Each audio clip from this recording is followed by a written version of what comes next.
दुर्गे दुर्गे दुर्गे जय जय माँ। दुर्गे दुर्गे दुर्गे जय जय माँ। दुर्गे दुर्गे दुर्गे जय जय माँ। दुर्गे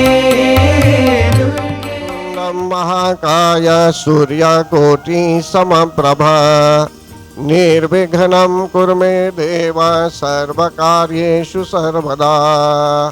सर्वमंगलमांगल्ये शिवे सर्वार्थसाधिके शरण्ये त्र्यंबके गौरी नारायणी नमोस्तुते। जयंती मंगला काली भद्रकाली कपालिनी दुर्गा क्षमा शिवा धात्री स्वाहा स्वधा नमोस्तुते। परम आदरणीय भक्तगण, आज अंतिम रात्रि है नवरात्रि में और आप सभी भक्तों का पुनः हार्दिक स्वागत है। सभी को मेरी ओर से हार्दिक अभिवादन। जगत जननी जगदम्बा माता की विशेष कृपा अनुसार ही हम सब यहाँ उपस्थित होने में समर्थ हैं। आज इन 9 दिनों में जो भी ज्ञानप्रद बातें बताई गई, इन बातों के विषय में सारांश के रूप में कुछ बताना उचित समझूंगा कथा के अंतराल में। और साथ ही साथ जहाँ हम पहुँचे थे वहाँ से लेकर 13वें अध्याय तक का जो चरित्र है आपके सामने रखने का भी प्रयास करूंगा कि जिससे अज्ञानता का निराकरण हो, कि जिससे हमारे समाज में अज्ञानता न हो। पूजा पाठ के विषय को लेकर, धर्म और संस्कृति के विषय को लेकर हमको एकदम सावधान होना चाहिए कि जिससे हम अपने धर्म को पहचाने, अपने अपने धर्मों की हम रक्षा करें।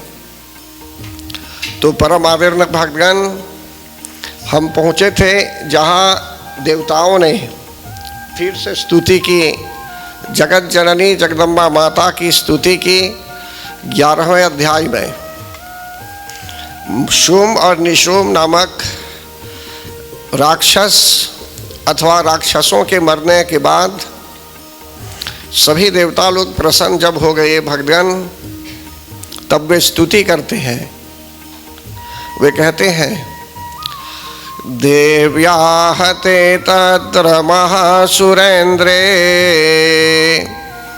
वैसे मार्कंडेय ऋषि, फिर से मैं याद दिलाना उचित समझूंगा कि जो सप्तशती हैं, श्री दुर्गा सप्तशती, इसका मुख्य जो ग्राउंड है, इसमें फाउंडेशन वो है कि मेधा ऋषि के आश्रम में राजा सुरथ जी गए हुए थे और समाधि जी भी वहाँ गए हुए थे।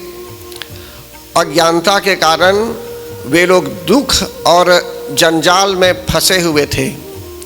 देखिए, यह जो जंजाल है, दुख का जो जंजाल है, अनेकों तरह से है। आप चाहे समाज को लीजिए, चाहे घर को लीजिए, या घर के रहने वालों को ले लीजिए, हर तरह से अगर विचार करेंगे तो जन्म से लेकर जब तक मनुष्य समझने लगता है तब तक जो है सो कि 10 वर्षों तक तो समझ लीजिए मनुष्य जिएगा। लेकिन इसके बाद जब उसमें परिपक्वता आ जाती है, मैच्योरिटी जब आने लगती है, तब उसको विचार करना पड़ता है कि जो कुछ वह व्यक्ति कर रहा है वो सही है या गलत है, सही रूप में कर रहा है या सही रूप में नहीं कर रहा है। तो जो है सो कि मेधा ऋषि ने राजा सुरथ और समाधि जी को ज्ञान दिया। ये तो एक बात है ज्ञान की बात, कारण कि दोनों फंसे हुए थे। एक तो समाधि जी को उनके पारिवारिक जन के विषय में चिंता थी, उनके घर के सदस्यों ने उनको घर से बाहर निकाल दिया। लेकिन फिर भी ये लोग चिंतित थे। ये लोग नहीं बल्कि ये लोग तो मतलब कि दोनों चिंतित थे, राजा सूरत जी और ये समाधि जी भी। लेकिन यहाँ समाधि जी जो है वे विशेष रूप से चिंतित थे, कारण कि माया में फंसे हुए थे, कारण कि उनको प्रभु की कृपा की आवश्यकता थी, जगत जननी जगदम्बा माता की शरण में आने की आवश्यकता थी। मनुष्य प्रगति कर सकता है जीवन में, सांसारिक प्रगति भी कर सकता है, आध्यात्मिक प्रगति भी कर सकता है, लेकिन एक प्रकार की जो पुकार है भक्तगण, एक प्रकार की जो पुकार है, कभी कभी मनुष्य को अंतःकरण से वो प्रेम नहीं हो पाता है भगवती माता से, अंतःकरण से। देखिए मैं उदाहरण दे रहा हूँ आपको, अनेकों बार आपने सुना होगा इस उदाहरण को, इस दृष्टांत को, लेकिन फिर भी एक बार और सुन लेंगे तो अच्छा ही होगा। एक बार ऐसी घटना घटी कि एक बच्चा रो रहा था और माता जी जो व्यस्त थी घर के काम काज में, बच्चे को एक खिलौना देती है खेलने के लिए। बच्चे के रोने के कारण माता जी ने, कारण कि माता जी भी व्यस्त थी, तो माता जी उस बच्चे को शांत करने के लिए खिलौना दे देती है। वह बच्चा शांत हो जाता है भगवान खिलौने को देखकर। कुछ समय तक शांत रहा, लेकिन जब उस खिलौने से ऊब जाता है, उसके उबने के बाद खिलौने से जब वो उब गया, तत्पश्चात वह बालक पुनः रोना आरंभ करता है। रोदन मतलब रोदन करता है, रोता है वो। माता जी फिर क्या करती है भगवान, एक दूसरा ऑब्जेक्ट, एक दूसरी वस्तु दे देता है उसको खेलने के लिए। खेलने के लिए जो भी एक अन्य वस्तु उपस्थित थी वहाँ, वो दे देती है, माता जी दे देती है बच्चे को खेलने के लिए। बच्चा फिर शांत हो जाता है, कारण कि उसने देखा, उस बच्चे ने देखा कि उसके यहाँ कुछ नया है। फिर भी वो खेलने लगा, शांत हो गया और माता जी कामकाज में लगी हुई थी। लेकिन यही प्रक्रिया फिर जारी रही, वह बच्चा फिर रोना आरंभ करता है। कुछ घंटे बाद, कुछ मिनट्स बाद फिर से वह बच्चा रोना आरंभ करता है भगवान, और माता जी फिर सेम प्रक्रिया वहीं पर कुछ और दे देती है खेलने के लिए। तब वह बच्चा शांत होता है, लेकिन चौथी बार फिर से जब बच्चा रोना आरंभ करता है और माता जी ने जब उसको खेलने के लिए किसी प्रकार का ऑब्जेक्ट या किसी प्रकार की वस्तु दी, तो उस समय भक्तगण बच्चा रोना बंद नहीं करता है, रोता ही गया, रोता ही गया, रोता ही गया। क्यों? कारण कि उसको उस समय ज्ञान हुआ, उस बच्चे को ज्ञान हुआ। कैसा ज्ञान हुआ? उस बच्चे को नॉलेज हुआ। किस प्रकार का नॉलेज हुआ? कि अब उसको खिलौना नहीं चाहिए, वो उब गया खिलौने से। अब उसको क्या चाहिए? तो माता की गोद चाहिए। तो माता जी फौरन आई। जब आती है और बच्चे को उठा लेती है, अपने हाथों में गोद में ले लेती है, बच्चा शांत हो जाता है फौरन। तो इसी प्रकार भगवान संसार में भगवान हमें बहुत कुछ देते हैं, हर प्रकार से जो है सुखी, हम सुख चाहते हैं जीवन में, सांसारिक प्रगति करते हैं हम भगवान। घर द्वार मोटर सब कुछ दे देंगे आपको, हर तरह से काम काज सब कुछ दे देंगे, मित्र सोसाइटी सब दे देंगे हमें। लेकिन हमें यह बोलना चाहता हूँ आपको कि वो जो उस बच्चे में जो अंतःकरण से वो जो भाव था, वो जिज्ञासु था, या तो जो है सो कि अंतःकरण से एक प्रकार का उत्पीड़न था कि उसको मिलना ही चाहिए उसकी माता से, और कुछ नहीं चाहिए उसको।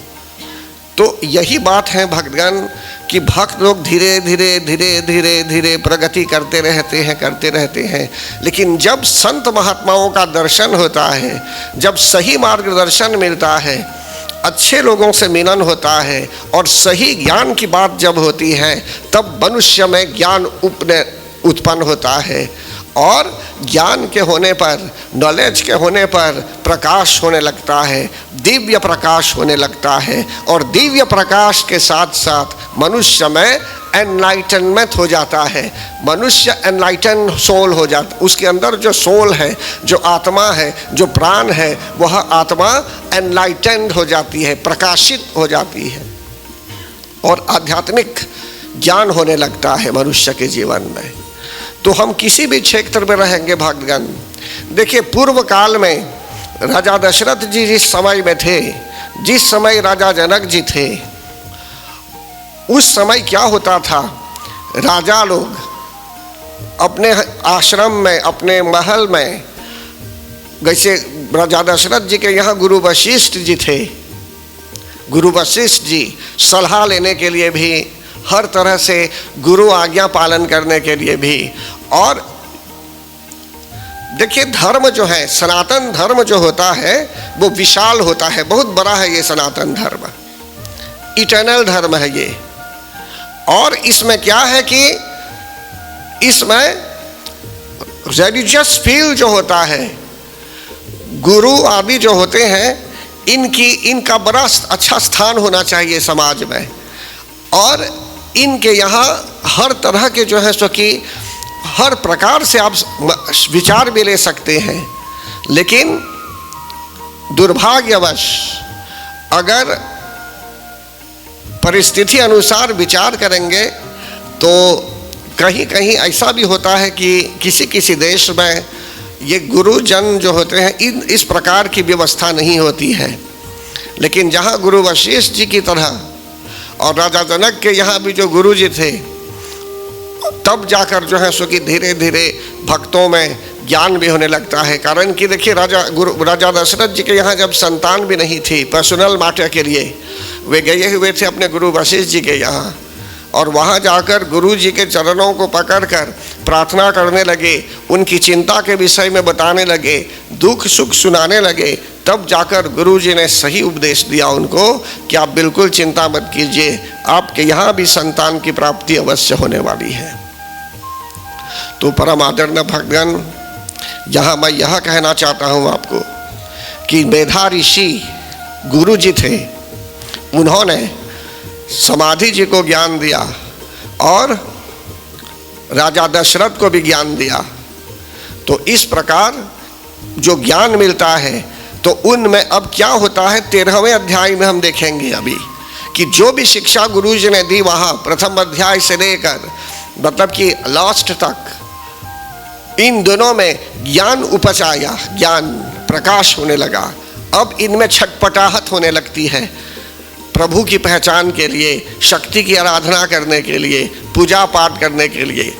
आज के परिवेश में ऐसा भी देखा जाता है कि अगर किसी को मंत्र दिया जाता है तो ये लोग क्या करते हैं, मंत्र को लेंगे लेकिन वे गुरु बन जाते हैं। मतलब कि उसको लेकर व्हाट्सएप में पक फक फक हर जगह भेजने लगते हैं, वे गुरु बन गए सबके। एक तो मंत्र करते ही नहीं वे, और अन्यों को गुरु के जी के यहाँ आने ही नहीं देंगे, कारण कि वही गुरु हो गए अब। तो इस प्रकार क्या है, मेधा ऋषि के आश्रम में राजा दशरथ जी को जाना पड़ा था, समझ रहे ना, और ये समाधि जी को भी जाना पड़ा था पूरे विश्व को शिक्षा देने के लिए। तो इसलिए पूजा पाठ मंदिर और बाय चांस अगर जीवन में हमने पुण्य किया है कभी, तब जाकर के सही रूप में हमें सत्संग की प्राप्ति होती है भक्तगण। फिर आगे यहाँ बता रहे हैं आपको, दूसरे अध्याय में भी वर्णन किया गया। अभी प्रथम अध्याय को लेकर मैंने कुछ कहा अभी कि इन लोगों को जब ज्ञान मिला, समाधि जी को भी और राजा दशरथ जी को भी ज्ञान मिला एक प्रकार से कि शक्ति की शरण में आना है, कारण कि ये इन्होंने ही मधु और कैटभ का अंत किया था। मधु और कैटभ में अच्छे गुण भी थे, इन लोगों ने सिद्धियों की प्राप्ति भी की थी, सिद्धियों की प्राप्ति की थी, अनेकों प्रकार की सिद्धि की थी पहले। लेकिन पूर्व काल में जब इनके यहाँ शक्ति की वृद्धि होने लगी, तब ये लोग अत्याचार करने लगे। तो हमको सावधान होना चाहिए, जीवन में भगवान हमको जब ज्ञान देते हैं तो ज्ञान का सही प्रयोग करना चाहिए। देखिए, पूजा पाठ एक अच्छा विषय है। ये अगर धार्मिक दृष्टि से देखेंगे तो ये बिजनेस नहीं है। ये इस पर क्लेम कुछ नहीं किया जा सकता है। मैंने अपने जीवन में आज तक कभी भी कहीं भी किसी व्यक्ति से भी एक सेंट भी नहीं मांगा है। जैसे कि लोग बोलते हैं कि इतना चाहिए उतना चाहिए तब जाकर पूजा करेंगे, या तो कहीं कहीं लोग पूछते हैं कितना चाहिए। देखिए, पूजा पाठ अपने आप में एक बहुत पवित्र विषय है। ये इसलिए जो है सो कि श्रद्धा भक्ति प्रेम पूर्वक, श्रद्धा के साथ मनुष्य पूजा करता है, प्रेम पूर्वक पूजा करता है। तो हमको जानना चाहिए हमें कहाँ जाना है। अगर हमको बिजनेस पसंद है तब बिजनेसमैन के यहाँ जाना चाहिए। और यदि आपको शांति चाहिए, पूजा चाहिए, मंत्र चाहिए, यज्ञ चाहिए, तो ऐसे जगह जाना चाहिए। इस देश में अनेक लोग होंगे, दुनिया में अनेक लोग होंगे जो मंत्र उच्चारण करते होंगे। तो ऐसे ऐसे जो सज्जन हैं कहीं भी जो टिके हुए हैं अभी भी संसार में, अगर हो सके तो ऐसे जन से मिलेंगे, ऐसे भक्तों से मिलेंगे तो सही रूप में कल्याण हो सकता है। और पूजा पाठ का जो क्षेत्र है भक्तगण, ये एकदम दिव्य है। इसमें दिव्यता चाहिए, इसमें दिव्यता, नम्रता, ज्ञान सब कुछ चाहिए। श्रद्धा भक्ति प्रेम विश्वास आदि चाहिए। एक दूसरा ही क्षेत्र है, ये दूसरा ही क्षेत्र है ये। इसलिए इसमें उतरने से पहले कहीं कहीं लोग 2-4 मंत्र सीख लेते हैं। अभी नवरात्र में इतना मंत्र बोला गया, कहीं कहीं ऐसा भी होता है आज के परिवेश में कि जो लोग 1-2 चीज़ जान लेते हैं फिर बोलते हैं वे पुरोहित हो जाते हैं। देखिए भक्तगण, पूर्व काल में भी ऐसा हुआ था। ये गुरु परंपरा ही से सीखते हैं। जिसके भाग्य में अच्छे गुरु मिले हुए होंगे तब जाकर के ज्ञान प्राप्त होता है। कैलाश पर्वत पर भगवान शिव कथा सुनाते थे पार्वती माता को, तो कागज़ कलम ये सब लेकर नहीं सुनाते थे। वैसे ही मौखिक रूप में पार्वती माता को राम कथा सुनाते थे। और कैलाश पर्वत पहला आश्रम हुआ राम कथा के लिए, श्री राम कथा के लिए। फिर इसी तरह याज्ञवल्क्य मुनि और भारद्वाज मुनि के बीच भी कथा सुनाई गई, वो दूसरा आश्रम हुआ। तृतीय से ही प्रयागराज में ऋषियों के बीच भी, याज्ञवल्क्य मुनि और भारद्वाज मुनि के बीच भी कथा हुई, और संत महात्माओं के बीच भी कथा सुनाई गई भक्तगण। तो यही बताया जा रहा है आपको कि कथा वार्ता जो है 1-2 महीनों में कुछ सीख लेंगे ऐसे, ये काफ़ी नहीं है ये कथा वार्ता के लिए। गुरु बनने में, समाज में कल्याण करने के लिए कभी जीवन लग जाता है। इसलिए ये भाग्य उदय होता है तभी जाकर ज्ञान में, मतलब कि दिव्यता आती है ज्ञान में। ये कागज़ कलम में लिख कर ज्ञान नहीं प्राप्त कर सकते। वो उस दिव्यता के लिए हमें शक्ति की शरण में आना पड़ता है, मेहनत करना पड़ता है, और उसके लिए जगत जननी जगदम्बा माता की इच्छा होगी तभी जाकर कोई व्यक्ति जो है सो कि सही रूप में धर्म की रक्षा करते हुए कर्मकांड में भी आएगा और यज्ञ पूजन आदि वो कराएगा। और आप लोग भी जो है सो कि सही रूप में कथा वार्ता में भी आएंगे। रही बात इधर, तो वहाँ अब जो सारांश में कर रहा हूँ अभी ब्रीफिंग, तो दूसरे अध्याय में मधु और कैटभ के विषय में भी बताया गया है भक्तगण कि मधु और कैटभ नामक राक्षस सिद्धि प्राप्त किए हुए थे, लेकिन फिर भी इनमें अहंकार आ गया था। तो कभी कभी मनुष्य में जब अहंकार आ जाता है तो क्या करता है, मनुष्य गलत काम करने लगता है। तो हमको सावधान होना चाहिए। संसार में जो काम भगवान को करना है उन्हीं को करने देना चाहिए, जो कुछ हनुमान जी को करना है उन्हीं को करने देना चाहिए। हम लोग सेवक हैं, हमें धर्म की रक्षा करनी है सेवक बनकर, तो सेवा बस करनी है हमें भगवान की।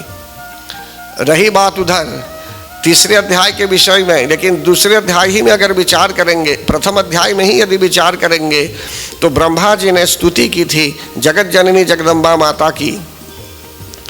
त्रिमूर्ति को जब हम विचार करते हैं तो बोलते हैं ब्रह्मा विष्णु महेश।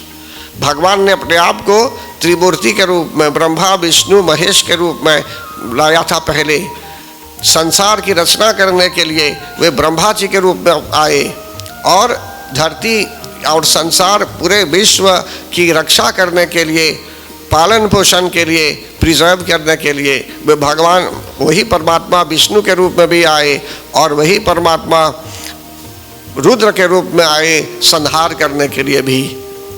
तो इसलिए भगवान कहते हैं ब्रह्मा जी ब्रह्मानी शक्ति के साथ आए, भगवान विष्णु वैश्वानी शक्ति और इसी तरह रुद्र जो है रुद्रानी शक्ति के साथ। तो जब ब्रह्मा जी ने स्वयं परमात्मा, तो वे तो परमात्मा ही के अंश के रूप में थे, जब उन्होंने स्वयं शक्ति की आराधना की तो हमें क्या करना चाहिए?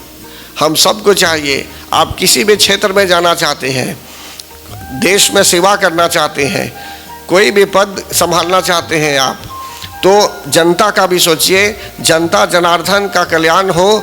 कहीं भी है, किसी भी क्षेत्र में है, आप सोचिए कि जिस क्षेत्र में आप हैं उससे जनता का कल्याण हो रहा है या नहीं हो रहा है। तब धीरे धीरे समाज में भी सोशल इंक्लूजन भी होगा, समाज के लोग जो है सो कि प्रसन्न होंगे, हर तरह से फैसिलिटीज़, अम्यूनिटीज़, जो भी सुविधाएं चाहिए संसार में भक्तों को प्राप्त होता है, लोगों को प्राप्त होता है, कारण कि जन सेवा में हम लग जाते हैं। तो इसी तरह भगवान, अभी मैंने कहा मधु और कैटभ सेवा कर सकते थे कारण कि उनके यहाँ सिद्धियाँ थी, लेकिन फिर भी वे क्या करते थे? पूरे विश्व का संहार करना चाहते थे। तो इस तरह शक्ति की उपासना की गई और शक्ति स्वयं प्रकट होकर अंत में जो है सो कि इन दोनों का अंत करवा देती है प्रभु के हाथों द्वारा, कारण कि इनकी इच्छा हुई थी प्रभु के, भगवान नारायण के हाथों से मरने के लिए। तो परम आदरणीय भगवान, शुरू में ब्रह्मा जी ने यही कहा था कि भगवान को जगा दीजिए, वे नोक निद्रा में थे, लेकिन बाद में ब्रह्मा जी ने आत्मसमर्पण भाव से शक्ति ही को कहा कि आप ही देखिए क्या करना है, क्या उचित है और क्या अनुचित है। तो परम आदरणीय भगवान, इस बात को अगर गहराई से समझेंगे तो हमें रोज अपने आप को समर्पित करना है भगवान को। घर से जब निकल रहे हैं, कहीं जा भी रहे हैं या घर में जब प्रवेश कर रहे हैं, तो भगवान को कम से कम थैंक यू बोलना चाहिए कि हम सही सलामत घर वापस आए हुए हैं। मतलब कि नतमस्तक होना चाहिए उनके आगे, प्रणाम करना है, तब घर में प्रवेश करना चाहिए। तो इसी प्रकार भगवान तीसरे अध्याय में बताया जाता है कि दूसरे अध्याय का तो मैंने अभी संक्षिप्त में वर्णन नहीं किया है, बता रहा हूँ कि महिषासुर की सेनाओं का वध किया गया और तीसरे अध्याय में महिषासुर का वध हुआ। तो महिषासुर कौन था? अहंकार का प्रतीक, सिर्फ अहंकार नहीं, द ग्रेट एगो का प्रतीक, महा अहंकार, द ग्रेट एगो, अहंकार का प्रतीक। तो मनुष्य कभी कभी किसी भी क्षेत्र में वो जाता है, उसमें धीरे धीरे अहंकार होने लगता है, अहंकार। लेकिन हम भक्ति पूर्वक पूजा करेंगे, श्रद्धा पूर्वक पूजा करेंगे, प्रेम के साथ पूजा करेंगे, तो जगत जननी जगदम्बा माता स्वयं हमें शक्ति देगी कि हम अहंकार से बहुत दूर हो जाएं, कि जिससे काम, क्रोध, लोभ, मोह, ममता, अहंकार ये सब आपको अटैक न करें, आप पर आक्रमण न करें। तो परम आदरणीय भगवान, महिषासुर ग्रेट एगो के मरने से पहले या उसको मारने से पहले जगत जननी जगदम्बा माता ने उनकी सेनाओं का वध किया। मतलब कि जिस कारणवश हम अहंकारी हो रहे होंगे, तो उस कारण ही को पहले शक्ति हटा देती है। फिर चौथे अध्याय में जगत जननी जगदम्बा माता की स्तुति की जाती है। देवता लोग स्तुति करते हैं, भगवान प्रार्थना करते हैं, अगर ब्रह्मा जी भी प्रार्थना करते हैं, अनेकों प्रकार से प्रार्थना की गई। ये तो एकदम डिटेल में मैं समझा चुका हूँ, यही बात अभी सारांश के रूप में, समरी के रूप में आपको बता रहा हूँ कि हमें भी चाहिए कि हम पूजन अर्चन मंत्रों द्वारा भी करें, श्लोकों द्वारा भी। श्लोक अगर आप नहीं भी बोल रहे होंगे कोई बात नहीं, जैसे आप जानते हैं आप प्रार्थना करेंगे, लेकिन विशेष विशेष अनुष्ठान के लिए जैसे शुरू में बताया गया, उसके लिए जो व्यक्ति, जो पुरोहित के रूप में इस क्षेत्र में ऑलरेडी है, ऐसे ऐसे पुरोहितों के माध्यम से ही जो है सो कि हवन यज्ञ अर्चन करवाना उचित होता है। अथवा अगर आप जानते हैं करने के लिए यज्ञ अपने से, तो ये दूसरी बात है ये। तो रही बात इसमें यहाँ मंत्रों द्वारा मंत्रों का झनकार होना, सप्तशती पाठ सुनना। अब देखिए इसमें बहुत जगहों में दुर्गा माता ने स्वयं कहा है, यहाँ तक कि 12वें अध्याय में भी जाएंगे तो आपको बताया जाएगा कि उन्होंने ये महात्म्य, जो महात्म्य होता है जहाँ पर ये सब अध्याय है, इस महात्म्य का भी वर्णन किया है कि ये भी आवश्यक है हमारे लिए। तो इसलिए जो है सो कि मैंने अभी यहाँ वर्णन किया कि उस प्रकार का वातावरण, जो वातावरण हमारे लिए अनुकूल हो, जिससे हम आध्यात्मिक उत्थान करें, अपलिफ्टमेंट हो, स्पिरिचुअल अपलिफ्टमेंट भी हो, घर में शांति भी हो, शांति की स्थापना भी हो, मित्रता भी हो अन्य लोगों से भी, हर तरह से जो है सो कि बच्चों का भी कल्याण हो, पारिवारिक जन जो है वे भी सुखपूर्वक एकदम शांति के साथ जीवन व्यतीत करें। रही बात इधर 5वें अध्याय की, और 4थे अध्याय में दुर्गा माता ने हमें वरदान दिया है। देवता लोग प्रसन्न होकर जब स्तुति करने लगे तो जगत जननी जगदम्बा माता वरदान देती है उन्हें। याद कीजिए हरदम कौन कैसा वरदान देती हैं वे। एक तो जब भी देवता लोग उन्हें पुकारेंगे तो वे जगत जननी जगदम्बा माता सुनेगी पुकार सुनकर वे देवताओं पर कृपा भी करेगी और आवश्यकता अनुसार रूप लेकर के भी आएगी और जो है सो कि उनका कल्याण करेगी, राक्षसों से बचाएगी, पूरे विश्व का कल्याण भी करेगी। और उसी वरदान के दूसरी पंक्ति में देवताओं ने एक तो उनके लिए मांगा सगन, द्वितीयतः उन्होंने मनुष्यों के लिए भी वरदान मांग लिया कि जो भी मनुष्य, आप चाहे मॉरिशस में है, चाहे भारत में है, चाहे इंग्लैंड में है, चाहे लंदन में है, कहीं भी है, आप स्पेन में है, ऑस्ट्रेलिया में भी है, कनाडा में भी है, कहीं भी है, मॉरिशस के में ही नहीं, दुनिया भर में किसी भी कोने में जो भी मनुष्य रहता होगा, यदि वो श्रद्धा भक्ति से शक्ति की अर्चना करेगा तो निसंदेह जगत जननी जगदम्बा माता कल्याण करेगी, कारण कि हर एक मनुष्य को वरदान मिला है।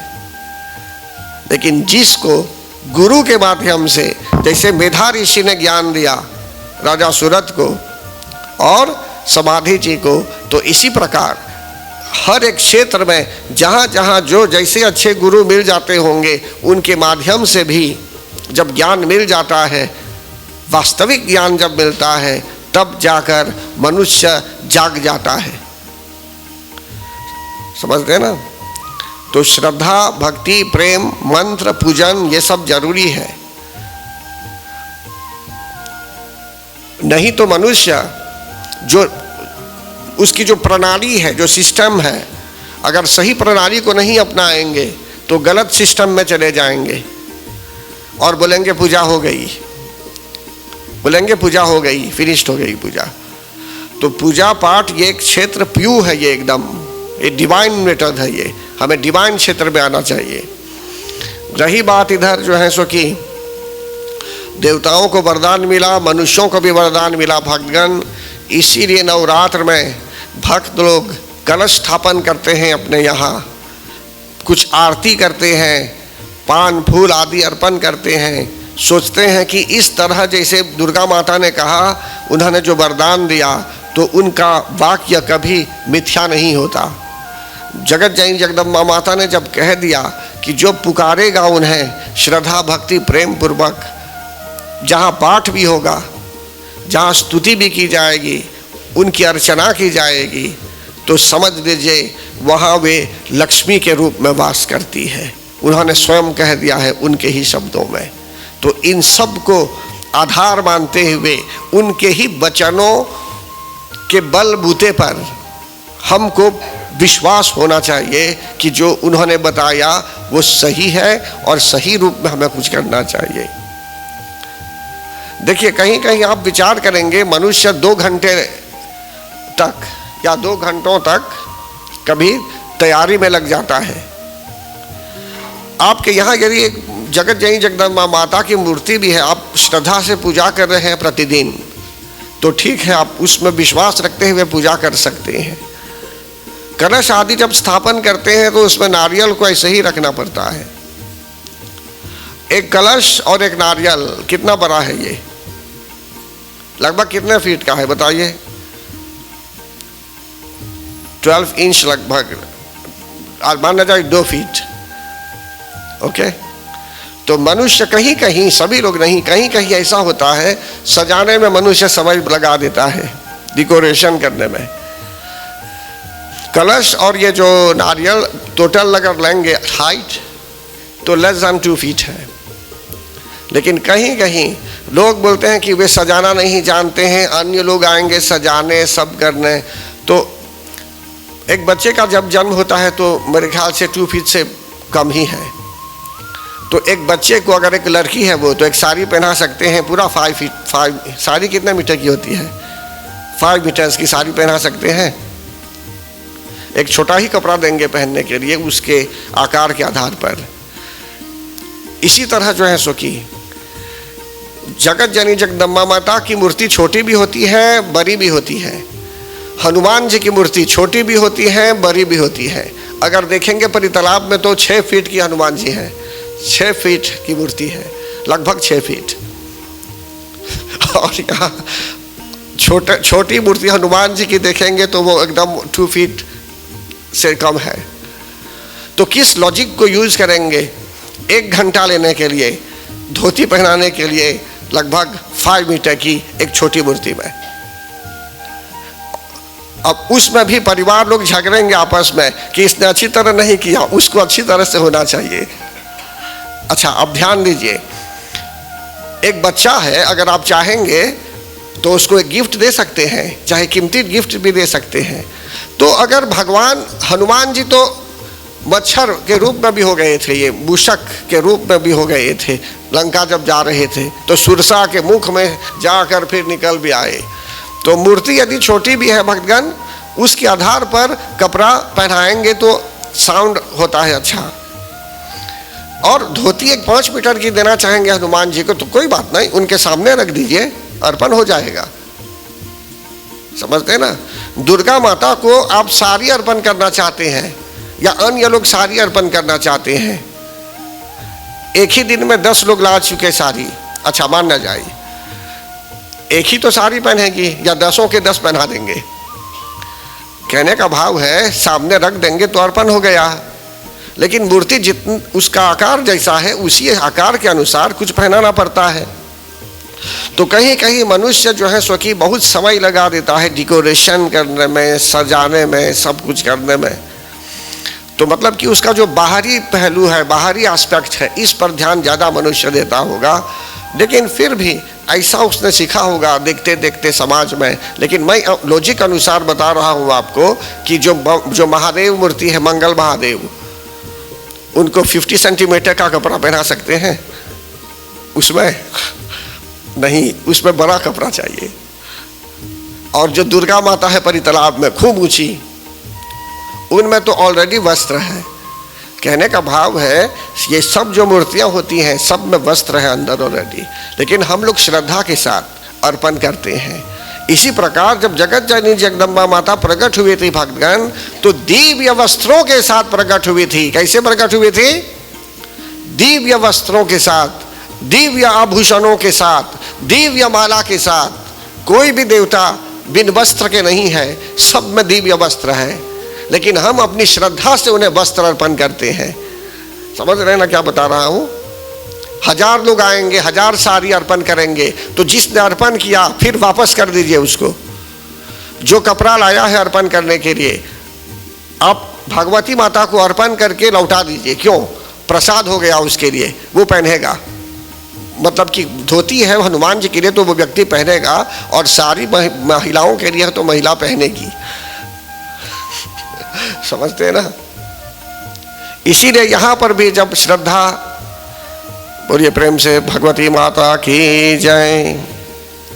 श्री राम जय राम, जय जय राम। श्री राम जय राम, जय जय राम। श्री राम जय राम, जय जय राम। श्री राम जय राम, जय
अभी जो बताया गया भक्तगण, किसी को छोटा करने के लिए नहीं, किसी को डिप्रिशिएट करने के लिए नहीं बताया जा रहा है। आपको बताया जा रहा है कि आपके घर में अगर एक छोटी भी मूर्ति है तो बराबर विश्वास रखिए उस पर। अगर एक छोटी भी मूर्ति है दुर्गा माता की, अगर कलश नहीं भी है, तो ये मत सोचिए जिस दिन आप अपने यहाँ 5 मीटर की साड़ी लगाएंगे मूर्ति में तभी दुर्गा पूजा करेंगे। समझते ना? आप चाहेंगे तो रोज पूजा कर सकते हैं, रोज जगत जननी जगदम्बा माता आपकी पूजा स्वीकार करेगी और रोज स्मरण कर सकते हैं और रोज आपकी पुकार में सुन सकती है। जिस आकार की जो मूर्ति है उसके आधार पर अगर एक कपड़ा पहना देते हैं तो आज बहुत लोग पूजा क्यों नहीं करते होंगे? कभी कभी उनके यहाँ कम समय है, रश है, ऑफिस जाना है, जाना तो चाहिए ऑफिस, लेकिन बहुत कॉम्प्लिकेटेड कर देते हैं अपने ही में। लेकिन साधारण रूप में रखेंगे, एक छोटी मूर्ति है, स्नान कराएंगे तो थाली में भी रख देंगे, लोटे लेकर पानी भर देंगे लोटे में, आप स्नान भी करा सकते हैं उस श्रद्धा से, तो भी इस पूजा को भी स्वीकार करती है। जहाँ कहीं मूर्ति नहीं भी है, मिट्टी की मूर्ति बनाकर, पार्थिव मूर्ति भी बनाकर मनुष्य श्रद्धा भक्ति प्रेम पूर्वक पूजा अर्चना कर सकता है। जगत जननी जगदम्बा माता इस पूजा को भी स्वीकार करती है। इससे तो अच्छा है कि हम कुछ न करें। बोलेंगे समय नहीं है, निकल गए, या तो बोलेंगे अभी नहीं, नवंबर में एक ही बार नवरात्र में हमारे यहाँ दुर्गा माता की पूजा होगी। आप तो रोज कर सकते थे पूजा। तो ये एक वीकनेसेस है कहीं कहीं। अगर आप सोच रहे होंगे, अगर हमारी विचारधारा ऐसी है कि पूजा दुर्गा माता नहीं सुनती है, बस नवरात्रि में ही सुनेगी, नहीं, उन्होंने हमें वरदान दिया है तो हम कभी भी उनको पुकारेंगे। आप कहीं जा भी रहे हैं, प्लेन में भी है, स्मरण भी करेंगे तो भी कनेक्ट हो जाएंगे। और यहाँ तक कि अगर आप अपने साथ ले जा रहे हैं शक्ति को एक छोटी मूर्ति के रूप में भी, छोटी एकदम, तो भी जहाँ भी जाएंगे आप वहीं रख देंगे आपकी मूर्ति को, मतलब कि शक्ति के रूप में, शक्ति को पहचानेंगे उसमें आप, वो श्रद्धा रहेगी आपकी। तो 5वें अध्याय में भी जाएंगे भक्तगण। 4th अध्याय में उन्होंने जब वरदान दिया हमें कि जब हम पुकारेंगे उन्हें तो हम रोज पुकार सकते हैं श्रद्धा प्रेम पूर्वक अटल विश्वास के साथ। और जब हम घर के लोग पुकारेंगे तो घर के अन्य लोग जो हैं, खास करके जो नौजवान लोग हैं, ये लोग भी सीखेंगे, देखेंगे, तब धीरे धीरे उनमें इनकलकेट हो जाएगा, ये उनके मन में भी यह बात लग जाएगी। अब हम लोग कुछ नहीं करेंगे तो अन्य लोग क्या करेंगे? तो थोड़ा थोड़ा कुछ ना कुछ देखते देखते, ऑब्जर्व करते करते बच्चे अपने आप सीख लेते हैं। खास करके 7 वर्ष से नीचे वाले जो बच्चे हैं वो देखते देखते ऑब्जर्वेशन में बहुत कुछ सीख लेते हैं बचपन काल में ही। मुझे अभी भी याद है, प्रतिदिन मेरे दादाजी जब पूजा करते थे, शालिग्राम शिला में चीनी से स्नान कराते थे प्रतिदिन, तुलसी डालते थे, जल आदि डालकर, दूध से भी कभी पानी से भी स्नान कराकर, फिर रोज हम सबको जो लोग घर में थे वे पंचामृत देते थे पीने के लिए। वो संस्कार पड़ा। तो इसलिए सिर्फ मैं ही नहीं, जैसे मैंने कहा ये भ्राताश्री जो है यहाँ, ये तो पहले से ही उन दादाजी के साथ उठते बैठे थे। इन लोगों को भी रोज पंचामृत, सही बोलता हूँ या गलत? तो ये क्या है, दिव्यता आ जाती है जीवन में और वह संस्कार रह जाता है। अब माता पिता घर में इतने बिजी हो जाते हैं, इतने व्यस्त हो जाते हैं कि बच्चे लोग भी आज उनसे भी ज़्यादा फास्ट हो जाते हैं बिजी। कहने का भाव है कि ये संस्कार पहले माता पिता जो गुरु हैं भगवान, माता पिता ये गुरु होते हैं। और शिक्षक भी गुरु हैं, और अन्य प्रकार से जहाँ दीक्षा प्राप्त करते होंगे ये भी गुरु है, या तो कोई भी व्यक्ति जो आपको ज्ञान दे रहा है वो भी एक प्रकार का गुरु हो जाता है जीवन में। गुरु उसको बोलते हैं जो जीवन से अंधकार को मिटाता है, अंधकार को निकाल कर या अंधकार का निराकरण करता है और जीवन में दिव्य प्रकाश लाता है। फिर इसके बाद चौथे अध्याय के बाद पांचवें अध्याय में क्या होता है भक्तगण? पांचवें अध्याय में जो है सो कि फिर से किसी कल्प के बाद में, मतलब कि कल्प भेद के अनुसार किसी कल्प में एक विशेष एपोक में, मतलब कल्प, फिर से अन्य राक्षस हुए। इनके नाम शुम और निशुम परे थे। तो फिर देवताओं को यही बात याद आई कि शक्ति ने वरदान दिया है, तो इन लोगों ने फिर पुकारा और फिर से जो है सो कि शक्ति प्रकट हुई और इन लोगों को आश्वासन दिया कि कल्याण करेगी। तो उस समय धूम्रलोचन नामक राक्षस को भी मारा गया। जब पता चला कि शक्ति एक ऐसी दिव्यता उनमें है, एक स्वरूप बना, एक ऐसा सौंदर्य इस प्रकार का है उनमें कि अन्य किसी के यहाँ नहीं, तो डेफिनेटली शक्ति जो है, सब जो भी सुंदरता है दुनिया में, जो कुछ भी है वो सब तो उन्हीं से हम प्राप्त करते हैं। वही तो सोर्स है सब कुछ के लिए। उन्हीं ने तो ही जो है सो कि सृष्टि की रचना भी की है ब्रह्मांडी शक्ति से। तो जो भी हमारे यहाँ नहीं भी है उनके यहाँ तो सब कुछ है, कारण कि उन्हीं से हम कुछ प्राप्त करते हैं। तो इस प्रकार के सौंदर्य को देखकर, स्वरूप को देखकर शुम और निशुम विचलित हो गए और इनकी इच्छा थी कि रानी के रूप में जो है सो कि उस शक्ति को उनके आश्रम, उनके महल में होना चाहिए। आश्रम में नहीं बल्कि उनके महल में होना चाहिए। तो इसी बात को लेकर समझ लीजिए शुम और निशुम ने धूम्रलोचन को भेजा। धूम्रलोचन को मार दिया गया। धूम्रलोचन स्मोकी आइस का प्रतीक है यहाँ। तो हम भी जीवन में जब प्रगति करना चाहेंगे, भक्ति करना चाहेंगे, शक्ति की शरण में जब हम आना चाहेंगे, वो पुकार, जैसे उस बच्चे में पुकार, एक प्रकार से बच्चा पुकार रहा था माता जी को, तो हम भी जब पुकारने लगते हैं उनको, और वे हमारी पुकार जब सुन लेती हैं, तो समझ लीजिए एक प्रकार की छटपटाहट हो जाती है मनुष्य में। एक प्रकार से मनुष्य और कुछ सीखना चाहता है, शरण में आना चाहता है। तो यही बात है यहाँ भक्तगण। एक भजन आता है, इसमें हम एक साथ गाएंगे। अभी शुरू कीजिए, आप ही लोग जानते हैं भजन, तेरे सिवा। भाई साथ साथ बोलूँगा, माँ के लिए दीजिए। तेरे सिवा माता कोई नहीं मेरा, तुझको मेरा प्रणाम।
माध्यम से भी भक्तगण दुनिया भर में भक्त लोग पुकारते रहते हैं, लेकिन अंतःकरण से जब पुकारने लगेंगे कि सचमुच आपको उनकी आवश्यकता है, उनकी शरण में आना चाहते हैं, तो शीघ्र अति शीघ्र हमें सुन लेती है। माना जाए कहीं फ़ोन बजा रहे हैं आप, फ़ोन उठ नहीं, कोई नहीं रहा फ़ोन। इसी प्रकार भगवान को अगर वैसे आप कहीं फ़ोन कर रहे हैं, फ़ोन नहीं लग रहा है, आप ट्राई करेंगे 1 बार 2 बार 3 बार 4 बार, तो हो सकता है बाद में कहीं से फ़ोन आ जाता, आपको जहाँ फ़ोन करना है वो लोग ले लेंगे। इसी प्रकार भगवान कभी नेटवर्क बिजी रहता है, या तो किसी प्रकार से कोई व्यस्त है, उसने फ़ोन नहीं देखा, या तो एक मिस कॉल हो गई, आपने ख्याल नहीं किया। कहने का भाव है कि इसी प्रकार हम भगवान को जब पुकारते हैं तो भगवान हो सकता है कि हम कोशिश करते रहेंगे, निरंतर हम कोशिश करते रहेंगे, तो निसंदेह वे रिप्लाई भी कर देंगे, हमें हमारी पुकार को वे सुनेंगे। तो इस तरह हमें प्रयास करते ही रहना चाहिए, कोशिश करते ही रहनी है। 5वें अध्याय में देवताओं ने स्तुति की फिर से भगवान, और या देवी सर्वभूतेषु से उन्होंने स्तुति की थी। विष्णु मायेति शब्दिता, नमस्तस्यै नमस्तस्यै नमस्तस्यै नमो नमः। इसी प्रकार बताया गया हर एक शब्द का अर्थ, शांति रूपेण संस्थिता, मातृ रूपेण संस्थिता। तो ये सब हम इन सब से स्तुति कर सकते हैं। चाहे मैंने कहा मूर्ति आपके यहाँ एकदम छोटी मूर्ति है, चाहे नहीं भी है, आप स्मरण करेंगे तो वे सुनेगी हमारी पुकार। और आगे कहते हैं कि चंड और मुंड ने देख लिया था, मतलब कि किसी ने देख लिया था वहाँ ये भगवती माता के स्वरूप को, और चंड और मुंड को भेजा गया था उनको बुलाने के लिए। लेकिन इससे पहले धूम्रलोचन को भेजा गया था देवी माँ को लाने के लिए वहाँ से, लेकिन धूम्रलोचन को मार दिया गया। जगत जननी जगदम्बा माता ने उसके कुविचार को देखकर, उसकी कुदृष्टि को देखकर उसका ही अंत कर दिया। तो अगर हम भक्त बनना चाहते हैं, भक्त तो दूर की बात है, सेवा करना चाहते हैं, तो इजी एक्सेस में नहीं देगी। भाग्य जब उदय होता है तो कहीं इजी एक्सेस मिलता है आपको, अन्यथा नहीं मिलता है।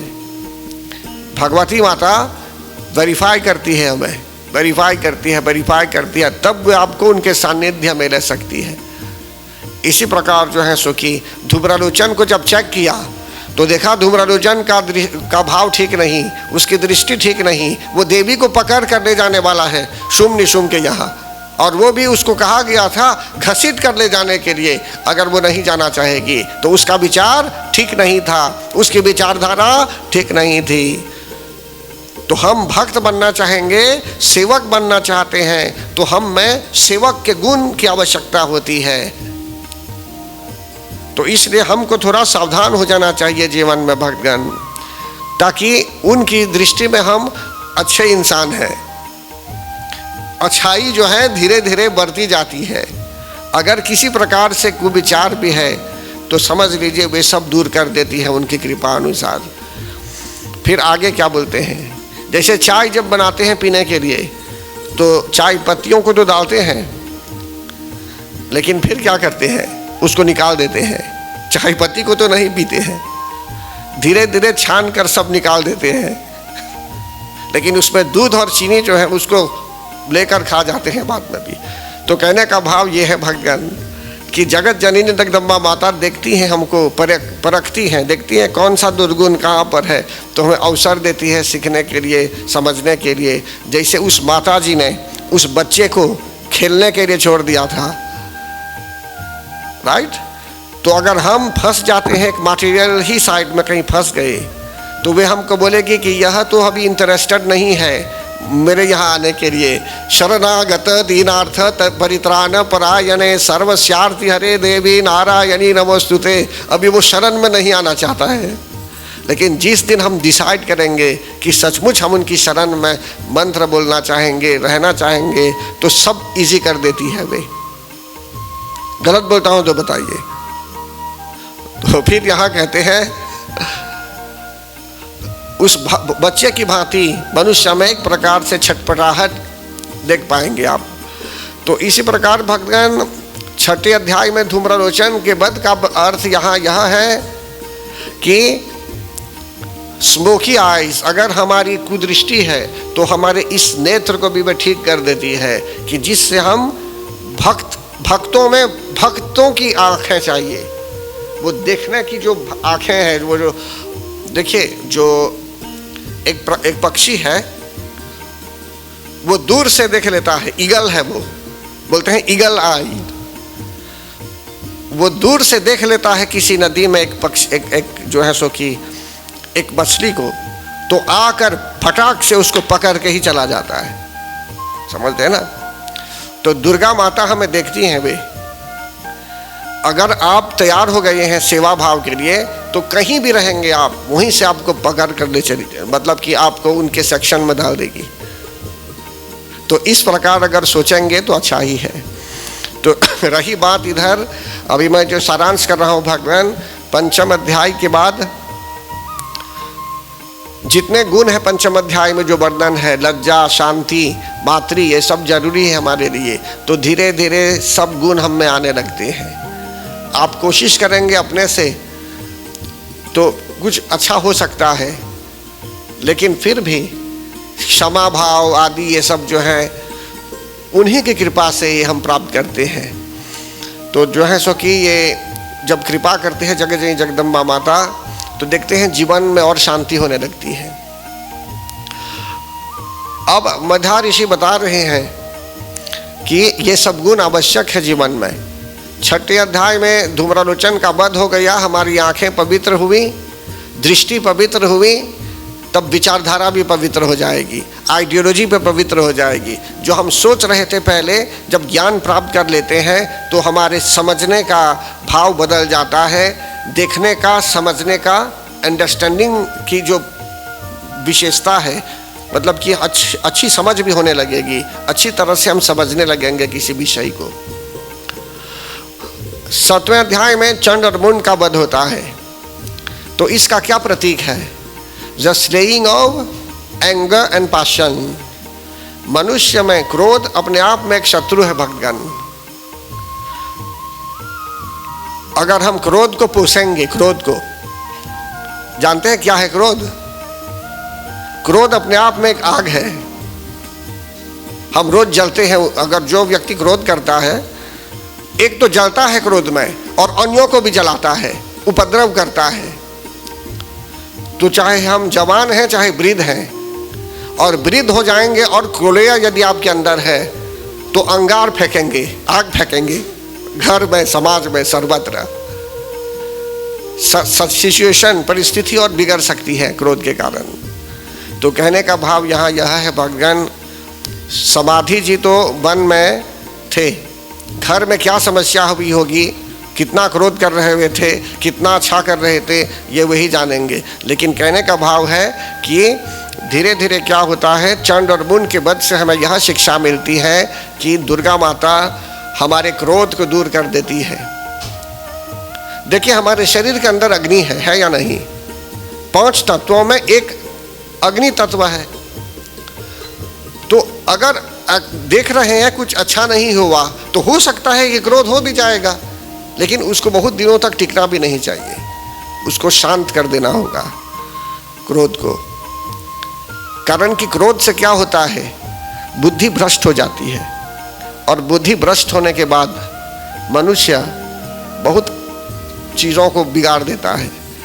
तो क्रोध के आवेश में अगर हम रहेंगे तो संतुलन खो देंगे, एक एक्विलिब्रियम भी नहीं रहेगा, और समाज में, घर में, ऑफिस में, कहीं भी अनेकों प्रकार की कठिनाई हो भी सकती है एक क्रोध के कारण। आपके अंदर जो शक्ति है वो रूप लेकर नहीं आती, लेकिन आपने क्रोध कर दिया और किसी को घायल कर दिया क्रोध में, या तो आपने कुछ गलत कह दिया किसी को, तो उसका प्रभाव पड़ता है। या किसी की भावना को चोट पहुंचा चुके हैं, किसी की भावना को, किसी को ऑफेंड कर चुके हैं, तो इसलिए जो है सो कि मनुष्य को एकदम सावधान होना पड़ता है। कुछ बताना है आपको? नहीं? अच्छा, फिर इसके बाद जो है सो कि 8वें अध्याय में रक्तबीज का वध हुआ। इस पर कल बताया गया विस्तार पूर्वक कि रक्तबीज अपने आप में एक राक्षस था। उसको वरदान मिला था कि उसी की तरह कोई और बलवान हो सकता है यदि, और एक राक्षस या और एक जन उसी की तरह उत्पन्न हो सकता है यदि उसके शरीर से एक बूंद खून पृथ्वी पर टपक जाए। और मायावी राक्षस था रक्तबीज। तो हम में अनेकों प्रकार की इच्छाएं भी हो सकती हैं, लेकिन हम ऐसे एक स्टेज में चले आते हैं धीरे धीरे धीरे धीरे, आप स्टॉप हो जाते हैं जीवन में। स्टॉप मतलब क्या है? स्टेबल, स्थिरता आ जाती है। आप जहां हैं वहीं संतुष्ट है, मतलब कि संतोष हो जाता है जीवन में। तो इसी प्रकार अनेकों प्रकार की जो अच्छी इच्छा यदि है तो ठीक है। आप किसी का कल्याण चाहते हैं, कुछ करना चाहते हैं, ये सब तो ठीक है, लेकिन मैं फॉल्स डिजायर्स पर बोल रहा हूं। फॉल्स डिजायर्स पर अगर आप मन लगा रहे हैं जो नहीं होना चाहिए। अब बोलेंगे कि आपको एक एयरप्लेन चाहिए पर्सनल, आपका तो हो सकता है ये फॉरफेच्ड हो जाता है, लेकिन कहीं कहीं किसी को हो भी सकता है। तो इसलिए भगवान जो अच्छी इच्छाएं हैं ये रिकमेंडेड है, कारण कि श्री सत्यनारायण व्रत कथा में भी वर्णन है कि श्री सत्यनारायण पूजा, भगवान सत्यनारायण स्वामी जी की पूजा, वो कामयाबी है और अकामयाबी है। अनंत व्रत भी ऐसे ही है, कामयाबी है और अकाम्य। काम्य का अर्थ है किसी इच्छा से कर सकते हैं, किसी कामना से भी कर सकते हैं, व्रत रह सकते हैं, पूजा कर सकते हैं। इसी प्रकार भगवान आरती गाते हैं तो बोलते हैं मनोवांछित फल पावे, जो मन में इच्छा है वह इच्छा पूर्ण हो। तो मतलब इच्छा जरूरी है, काम जरूरी है। अगर काम नहीं रहेगा, इच्छा भी नहीं रहेगी, डिजायर्स भी नहीं रहेंगे, तो समझ ले दुनिया रुक जाएगी। लेकिन काम जो है, जो फॉल्स डिजायर्स अगर है तो वो गलत हो जाता है। तो इसलिए जो है सो कि हमको निवेदन करना है मातेश्वरी से, जगत जननी जगदम्बा माता से, कि जैसे उन्होंने चंड और मुन का वध किया, द स्लेइंग ऑफ एंगर मतलब क्रोध एंड फॉल्स डिजायर्स, तो हम में भी वही शक्ति दें। अपने से कंट्रोल करना चाहेंगे डिफिकल्ट होगा, लेकिन जब सरेंडर हो जाएंगे, ऊपर से यज्ञ आदि करते रहेंगे, पूजा पाठ करते रहेंगे, मंत्र जाप करते रहेंगे, तो वही कालिब्रे कर देगी। मतलब कि सब जो बैलेंस करना चाहिए, जैसे व्हील बैलेंसिंग करते हैं मोटर में, और एक चीज़ है जो उसको करते हैं अलाइनमेंट। तो हमारे जीवन में भक्तगण हर तरह से अलाइनमेंट चाहिए, तब भक्त के मार्ग पर आएंगे, नहीं तो भटक जाएंगे मोटर को अलाइन नहीं करेंगे तो मोटर लेफ्ट राइट जाएगा लेकिन उसको सही रूप में अलाइन कर देंगे तो वो सीधा जाएगा उसके स्थान जैसे जाना चाहिए जीवन में। तो फिर आगे क्या बोलते हैं? 7वें अध्याय के बाद 8वां बोल दिया मैंने। 9वें अध्याय में निशुम का वध हुआ। तो निशुम के वध से हमें क्या शिक्षा मिली? The slaying of self depreciation. Self depreciation मतलब कि अपने आप को आप बहुत छोटा समझ रहे हैं, जबकि आप कुछ कर सकते हैं जीवन में, लेकिन बोलते हैं कि आपसे नहीं होगा। मतलब कि ये जो है बहुत गंभीर बात है, ये सेल्फ डिप्रिसिएशन। हम में थोड़ा आत्मविश्वास होना चाहिए, आत्मविश्वास, विल पावर, और कोशिश कीजिए, मेहनत कीजिए, तो उस विल पावर के आधार पर आपके लिए जो अनुकूल है उसके आधार पर आप रहेंगे। समझते हैं ना? तो कहने का भाव यहाँ यह है कि अगर हम सोच रहे हैं कि अपने आप को हम अलग रख रहे हैं समाज से, तो फिर से समझना होगा हमें कि जिससे हम जो है सो कि सही रूप में जीवन व्यतीत करें। और 10वें अध्याय में शुम का वध हुआ। इसका अर्थ है द स्लेइंग ऑफ सेल्फ कॉन्सीट। कॉन्सीट बोलते हैं, CONCEIT, कॉन्सीट, वो भी सेल्फ कॉन्सीट। बोलेंगे हम नहीं रहेंगे तो ये नहीं हो सकता। आप घर में नहीं रहेंगे तो कोई भोजन तैयार नहीं करेगा। तो हो सकता है अन्य लोग हैं घर में जो पका देंगे अच्छी तरह, एक उदाहरण मैं दे रहा हूँ, मैं बहुत सरल उदाहरण दे रहा हूँ समझने के लिए। आप नहीं है तो घर साफ नहीं होगा, जबकि कोई और साफ कर सकता है। कहने का भाव यहाँ मैं ये दे रहा हूँ कि जीवन में हर तरह से कहीं कहीं मनुष्य में अहंकार भी आ जाता है, तो ये एक प्रकार से सेल्फ कंसीट हो जाता है। या तो बोलेंगे आप ही सब कुछ करेंगे, अन्य लोग कुछ नहीं जानते, तो एक प्रकार से ब्लॉके कर देते हैं अपने समाज को, समझते हैं ना, वो ब्लॉक्ड हो जाता है। हो सकता है कि और अच्छे अच्छे गुण हो सकते हैं अन्यत्र, लेकिन आप सब दरवाजे बंद कर देते हैं अपने लिए, सब दरवाजे बंद कर देते हैं। तो फिर आगे बताते हैं, अभी 11वें अध्याय में कल बताया मैंने कि देवताओं ने स्तुति की, देवताओं ने फिर से स्तुति की और देवताओं को फिर से वरदान मिला। तो यहाँ से लेकर 13वें अध्याय जो है, इनका सारांश मैं अभी दे रहा हूँ आपको, और कुछ ही मिनट में आप समझ जाएंगे इसमें क्या बताया गया है। देवी प्रपन्नार्ति हरे प्रसीद प्रसीद मातर्जगतोऽखिलस्य प्रसीद विश्वेश्वरि पाहि विश्वम् त्वमीश्वरी देवी चराचरस्य। देवता लोग प्रार्थना करते हैं भगवान, और उन्होंने हमको मॉडल दिया है। मैं देख रहा हूँ कि हम भी प्रार्थना कर सकते हैं। इन्होंने संकेत किया कि तुलसी दल है अभी, तो तुलसी दल सबको अभी देने वाले हैं, आप चिंता मत कीजिए, समय पर मिल जाएगा सबको। जब इस कथा से अभी बाहर आऊँगा मैं, तो फिर नहीं आ पाऊँगा उसमें। इसको और एक 10 मिनट में मैं कंप्लीट करता हूँ अभी, तब आपकी इच्छा पूर्ण हो जाएगी। मतलब कि लोगों को तुलसी दल दे देंगे। बोलिए प्रेम से जगत जननी जगदम्बा माता की जय। तो देवता लोग प्रार्थना करते हैं भगवान की, हे मातेश्वरी आप हम पर प्रसन्न हो जाइए, प्रसन्न हो जाइए हम पर। तो ऐसे ही प्रसन्न हो जाएगी हम पर क्या? वे परखेगी हमें, वे परखेगी हमें। जैसे एक एग्जामिनेशन है यूनिवर्सिटी में, ऐसे ही पास हो जाएंगे क्या? किसी ने आपको हेल्प भी किया कुछ तैयारी करने में भी, लेकिन वहां तो बैठ के आप ही को तो लिखना होगा। फिर एग्जामिनेशन रूम में कौन लिखेगा? वहां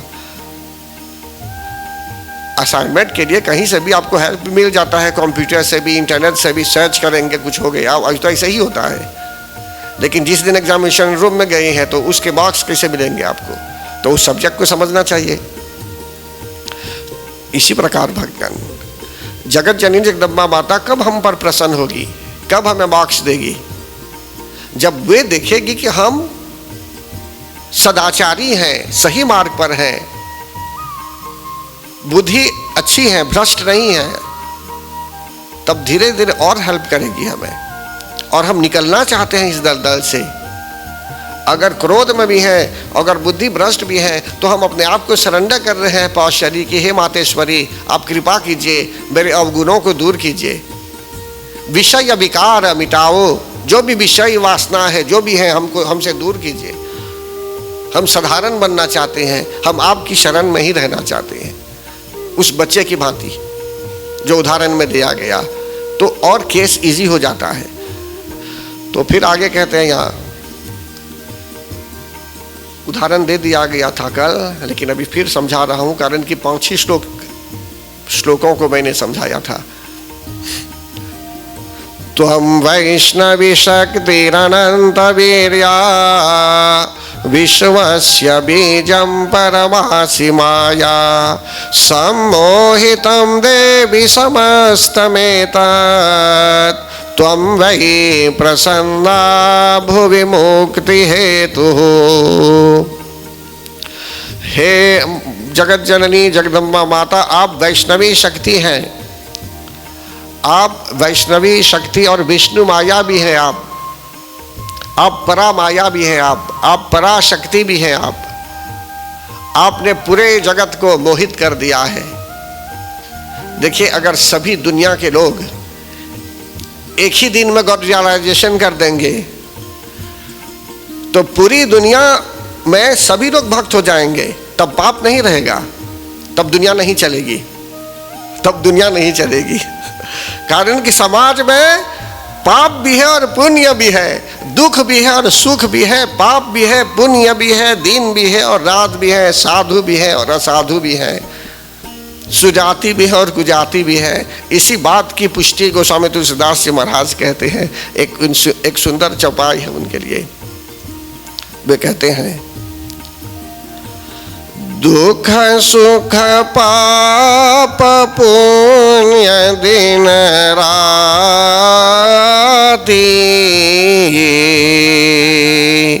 साधु असाधु सुजाति कुजाति।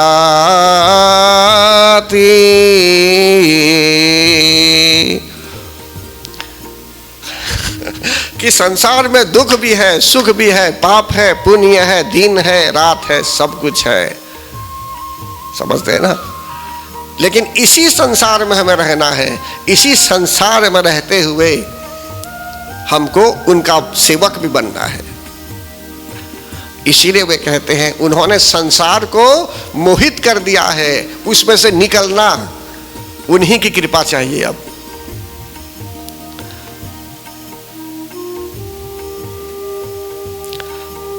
विद्या समस्तास्तव देवी भेदाः, स्त्रियः समस्ता सकला जगत्सु, त्वयैकया पूरितमम्बयैतत्, का ते स्तुतिस्तव्य परा परोक्ति। बोलते हैं कि देखिए, जगत जननी माता की प्रार्थना करते हुए ऋषि लोग बोलते हैं कि हे देवी, जो भी विद्याएं हैं, जैसे 10 महाविद्याओं में या तो अनेकों प्रकार की जो विद्या है दुनिया में, नॉलेज, भिन्न भिन्न स्वरूप आप ही हैं। जितनी स्त्रियां हैं संसार में, वे सब आप ही की मूर्तियां हैं। और एकमात्र आपने ही विश्व को व्याप्त कर रखा है। हम कैसे आपकी स्तुति करें? देवता लोग ऐसे कहते हैं, आप तो वाणी से भी ऊपर हैं। सर्वभूता यदा देवी स्वर्ग मुक्ति प्रदायिनी, त्वं स्तुता स्तुतये का भवन्तो वा भवन्तो परमोक्तयः। आप जो हैं सर्वस्वरूपा हैं, आप स्वर्ग और मोक्ष भी प्रदान कराने वाली हैं। आप लिंगाष्टकम जब पढ़ते हैं तो क्या बोलते हैं? जन्म दुख विनाशक लिंगम तत् प्रणमामि सदा शिवलिंगम, तत् प्रणमामि सदा शिवलिंगम। कि जन्म जन्मांतर के भी जो दुख है हमारे यहाँ भगवान, इस जन्म के पूर्व जन्मों के बैकलॉग जो है पहले के, तो ये दुनिया ऐसी है भगवान कि ऐसा ही हुआ है। हमारा जन्म और मरण होता है संसार में, और पूर्व जन्मों के भी जो बैकलॉग भी हैं, सब दूर हो जाएंगे। हरि नाम स्मरण करते हुए, शक्ति की शरण में आते हुए, शिव शक्ति की आराधना करते हुए। तो इससे हमें हमारा सनातन धर्म सिखाता है कि हम शिव जी पर पूरा विश्वास रखें, शिव शक्ति पर बराबर विश्वास रखें, लक्ष्मी नारायण भगवान की जो हम पूजा करें, और हर तरह से जो है सो कि अपने धर्म को हम पहचाने, सनातन धर्म को पहचाने। भगवान निर्गुण भी हैं और सगुण भी हैं। निर्गुण रूप में भी उनको मानिए और सगुण रूप को मत छोड़िए। भगवान ने जब हमें संसार में भेजा है तो उन्होंने नहीं कहा कि आप सिर्फ निर्गुण उपासना कीजिए या आप सगुण कीजिए। भागवत गीता में क्या है?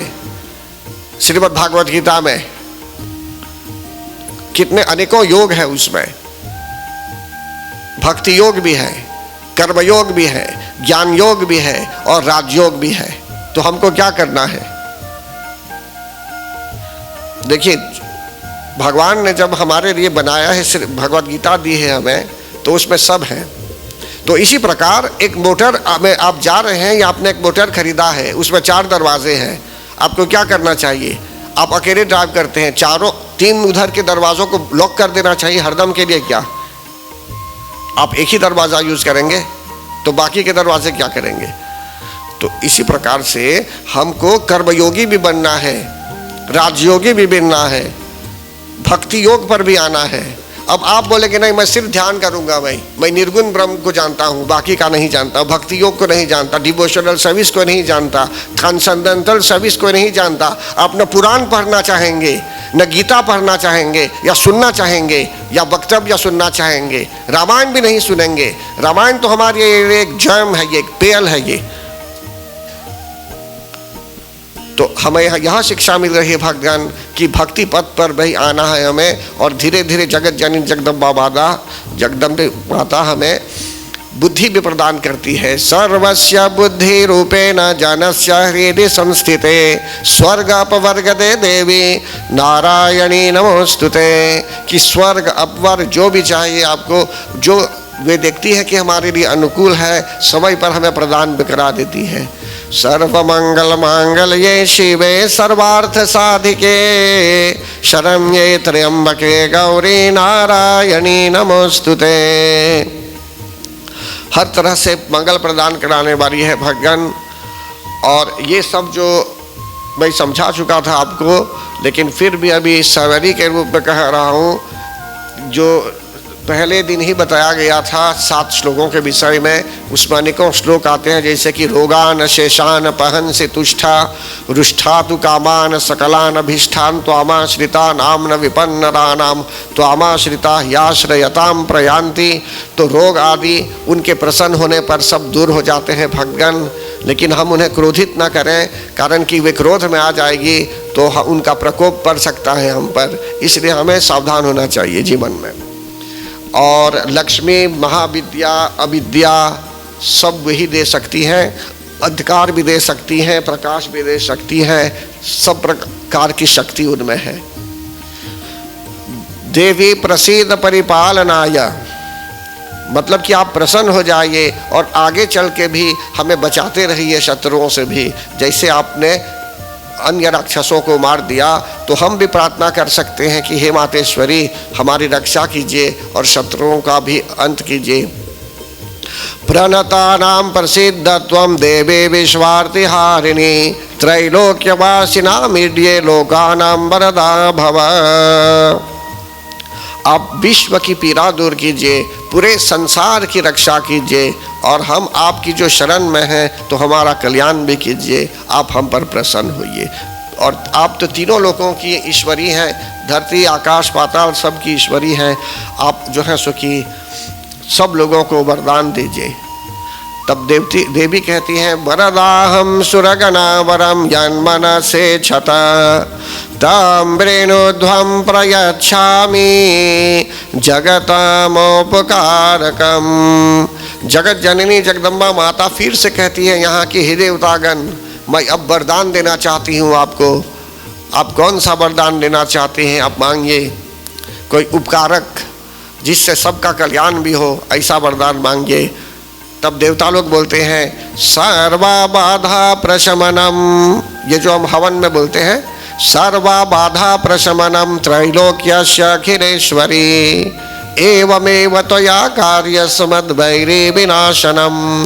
देवता लोग बोलते हैं कि हे सर्वेश्वरी, इसी प्रकार आप तीनों लोगों की रक्षा कीजिए, बाधाओं को शांत कीजिए और हमारे शत्रुओं का भी नाश कीजिए।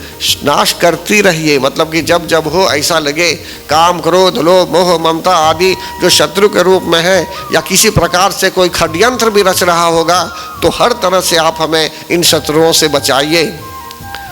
फिर कहते हैं यहाँ कि वे अवतरित होने वाली है, मतलब कि कब कब अवतरित होगी, कब कब राक्षसों का अंत करेगी। तो इस प्रकार से उन्होंने वर्णन किया कि जैसे शुम निशुम के विषय में कहा, कभी उनका नाम दुर्गा भी पड़ेगा, कभी ऐसा समय यदि होगा कि पृथ्वी में 100 वर्षों तक वर्षा भी नहीं, तो भी सब्जी के रूप में मतलब कि वे रहेगी। और शाकंभरी नाम से जानी जाएगी। तो देखिए इसमें बहुत से ऐसे चरित्र हैं जो हो गए हैं पहले, लेकिन फिर भी अभी देखिए हाल में सुनामी आई थी, सुनामी नहीं मतलब कि ये कोविड-19, तो हर 100 वर्षों में एक प्रकार की महामारी आती है। अगर विचार करेंगे तो ये 2019 में हुआ था, ये 19 में आप चेक कीजिए गूगल में, इंटरनेट में, तो 1918-19 में भी हुआ था, 1819 में भी हुआ था, 1719 में भी हुआ था। इससे ऐसे देखेंगे तो उनके नाम भी है और क्या भी हुआ था उस समय, किस प्रकार के रोग भी हुए थे, सबका वर्णन है उसमें। तो इसी प्रकार महामारी कभी भी आ सकती है, लेकिन हम प्रार्थना कर सकते हैं। महामारी की एक प्रकार का रोग फैल जाता है कि बहुत लोगों को कष्ट होने लगता है या किसी प्रकार की कलामिटी, तो हम प्रार्थना करते रहेंगे तो इन सब उपद्रवों से बच भी सकते हैं भक्तगण। जैसे मॉरिशस में आप सभी लोग प्रार्थना करते रहते हैं, तो देखिए हम भी बच गए, कोविड-19 में हम सब लोग बच गए। नहीं तो किसी देश में आपने देखा क्या हो गया, कितने लोगों को दुनिया में छोड़ देना पड़ा। नहीं बोलता कोई यहाँ के लोगों को भी कष्ट हुआ, लेकिन प्रोपोर्शनेटली अगर विचार करेंगे तो हो सकता है कि इस देश में अनेकों लोग हैं, मतलब कि बहुजातीय देश हैं, सभी लोग अपने अपने धर्म अनुसार पूजा आदि करते हैं, प्रार्थना करते हैं। तो इसी प्रकार देश में सभी लोग मिलजुल कर अपने अपने भाव पर पूजा अर्चना करते रहेंगे तो सबका कल्याण अवश्य होगा। तो परम आदरणीय भक्तगण, अब तुलसी दल के लिए जो समय हो रहा है अभी, तो मैं बहन जी बैजू से निवेदन करूंगा, अगर सोचेंगे कोई बेच रहा है इसको तो वो गलत है। ये एक प्रसाद है, ये यहाँ से आ रहा है। अब यदि किसी की इच्छा है कुछ रखने की, अर्पण करने के लिए शक्ति को, तो वो दूसरी बात है, लेकिन ये कोई बिजनेस नहीं है ये।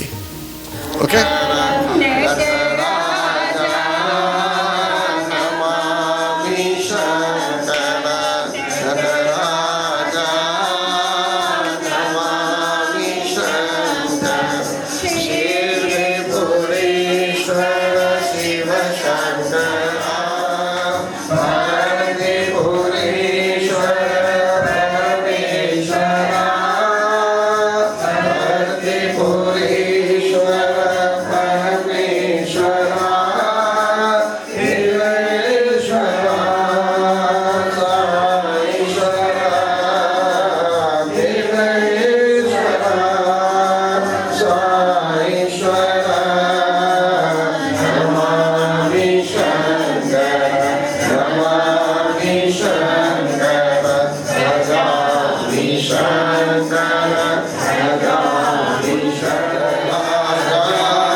श्रद्धा भक्ति प्रेम पूर्वक आए इतने दिन, तो निसंदेह या हम आए हुए हैं एक साथ, तो हम सब पर उनका प्रभाव पड़ा और हम लोग अनुभव कर रहे होंगे जीवन में कि कितना सेटिंग हो गया है हमारे अंदर, मतलब कि रिसेट हो गए हैं हम, रिसेट रिबूट हर तरह से जो है सो की, और विश्वास हो गया पूजा की ओर, प्रेम भाव जागृत हो गया, भक्ति की जागृति हो गई, रिस्टार्ट करेंगे अपने जीवन को। इस प्रकार के संकल्प लोगों में हैं अभी। फिर कहते हैं यहाँ, जो इस तरह से उनकी स्तुति करता है तो तस्याम सकलाम बाधाम नाशयिष्याम संशयम, कि देवी माँ ऐसे भक्तों की समस्त बाधाओं को दूर कर देती है। मधु कैटभ नाशम च महिषासुर घातनम। मधु कैटभ आदि राक्षसों का वध कैसे हुआ, इन चरित्रों को यदि हम सुनते रहेंगे, पढ़ते रहेंगे, शुम निशुम अन्य राक्षसों का वध कैसे हुआ सुनेंगे भी, श्रवण करेंगे भी, तो भी इससे हमको आनंद होगा और जगत जननी जगदम्बा माता आपको भी प्रसन्नता होगी कि कोई उनकी ग्लोरी को पढ़ रहा है। जैसे आपका अपना बच्चा आपको बोलता है कि देखिए आप ऐसे हैं, आपने ऐसा किया था, हम गए थे एक जगह घूमने तो ऐसा हुआ था, तो आपको कभी प्रसन्नता होगी कि कम से कम वो बच्चा याद कर रहा है कि हमने क्या किया था। तो जगत जननी जगदम्बा माता को भी प्रसन्नता होती है जब हम उनकी ग्लोरी को उन्हीं को सुनाते हैं। फिर आगे अष्टम्याम च चतुर्दश्याम नवम्याम चैकचेतसः। अष्टमी, नवमी, चतुर्दशी इन तिथियों को जाने नहीं देना चाहिए। ऐसे ही रोज पूजा कीजिए, लेकिन इन तिथियों में और कुछ आराधना आप कर सकते हैं अलग से, वो भी भक्ति पूर्वक महात्म्य भी सुन सकते हैं। महात्म्य से हवन भी हो सकता है। न तेषाम दुष्कृतम किंचित दुष्कृता न चापतः। जो मानव वैसा करता है तो गरीबी दशा नहीं आती उसके यहाँ, आपत्ति भी नहीं आती भक्तगण, और भविष्य में गरीबी दशा भी नहीं होती और लोग अपने से बिछुड़ते भी नहीं हैं। शत्रु तो न भयम तस्य दस्युतो वान राजतः। शत्रु आदि से भय नहीं रहता, अस्त्र शस्त्रों से भी भय नहीं रहता। कहने का भाव है कि अस्त्रों का भी सही प्रयोग करना जानते हैं, कुप्रयोग नहीं करेंगे। पाठ पर और महात्म्य पर एम्फसाइज कर रही है जगत जननी जगदम्बा माता कि सुनना भी चाहिए, वो भी भक्ति से भी। दैहिक दैविक भौतिक ताप, शरीर के अंदर शरीर के बाहर आदि जो भी ताप है सब दूर कर देती है और पूरे विश्व की भी रक्षा कर सकती है, यहाँ तक कि महामारी भी, महामारी समुद्भवान। राइट। जो इस प्रकार अपने घर में भी, समाज में, देश में भी पूजा अर्चना करता है तो लक्ष्मी के रूप में भी वास करती है। बलि प्रदाने पूजा यज्ञ कार्य महोत्सवे। पूजा, हवन, अग्नि कार्य का अर्थ हवन, ये सब भी आवश्यक होता है जीवन में। कुछ बात है क्या? ओके। जानता अजानता वापि बलि पूजाम तथा कृताम। फिर से होमम आ रहा है, बहती श्याम्यम प्रीत्या बहनी होमम तथा कृतम। तो देखिए हवन का कितना महत्व है इसमें, पूजन का कितना महत्व है इसमें। शरत काले महापूजा, मतलब कि महापूजा जैसे भी कर रहे हैं, ये सब भी जरूरी है जीवन में। सुनने के लिए फिर कह रही है महात्म्या। बाल ग्रह विभूतानाम बालानाम शांति कारकम। बच्चों पर भी ग्रह प्रभाव यदि है तो हमको सावधान होना चाहिए। हम उनके लिए भी प्रार्थना कर सकते हैं। किसी से दुश्मनी भी है तो दुश्मनी मित्रता में भी बदल सकती है। इस प्रकार उन्होंने हमें सावधान किया। फिर कहती हैं पठन के बाद अगर स्मरण भी करना होगा, स्मरण रिमेम्बर भी करना होगा उन्हें, तो भी समझ लीजिए वो भी अच्छा है। स्मरण ममै तच्चरितम ननो मुचेत संकटात्। तो हमें उनके चरित्रों को स्मरण भी करना है, उनके नाम का भी, उनके नामों का भी स्मरण करना है। ऐसा करते रहने से लक्ष्मी के रूप में व्यवस्थित हो जाती है, अभ्युदय होता है। भव कालेन्द्र नाम सैव लक्ष्मीर्वृद्धि प्रदा गृहे सैवा भावे तथा अलक्ष्मीर्विनाशयोपजायते। मनुष्यों का अभ्युदय होता है, घर में लक्ष्मी के रूप में स्थित हो जाती है, शांति प्रदान करती है। लेकिन वही अभाव के समय, गरीबी की दशा में वही आ सकती है। फिर आगे भक्तगण यहाँ कहते हैं कि पुष्प गंध आदि से उनकी पूजा करें, स्तुति करें, अगरबत्ती चिराग कपूर आदि से पूजा करें। ये सब जो है बहुत इजी है, लेकिन कुछ न कुछ करते रहना चाहिए उनके लिए। फिर लास्ट में 12वें अध्याय में मेधा ऋषि फिर बात करते हैं। ये समाधि जी से और राजा सूरत से, और इनको बताते हैं कि आप इतना ज्ञान प्राप्त कर चुके हैं, अब से अब कोशिश कीजिए साधना करने के लिए। तो देखिए भगवान 9 दिनों तक जो आप आए यहाँ, पूजन हुआ, हवन हुआ और कथा भी सुन रहे हैं, तो ऐसा नहीं कि एक एपिसोड है जो अब फिनिश्ड हो गया, फिनिश्ड क्लोज करके रख देंगे यहाँ। बोलते हैं अब शुरू हो रहा है गेम।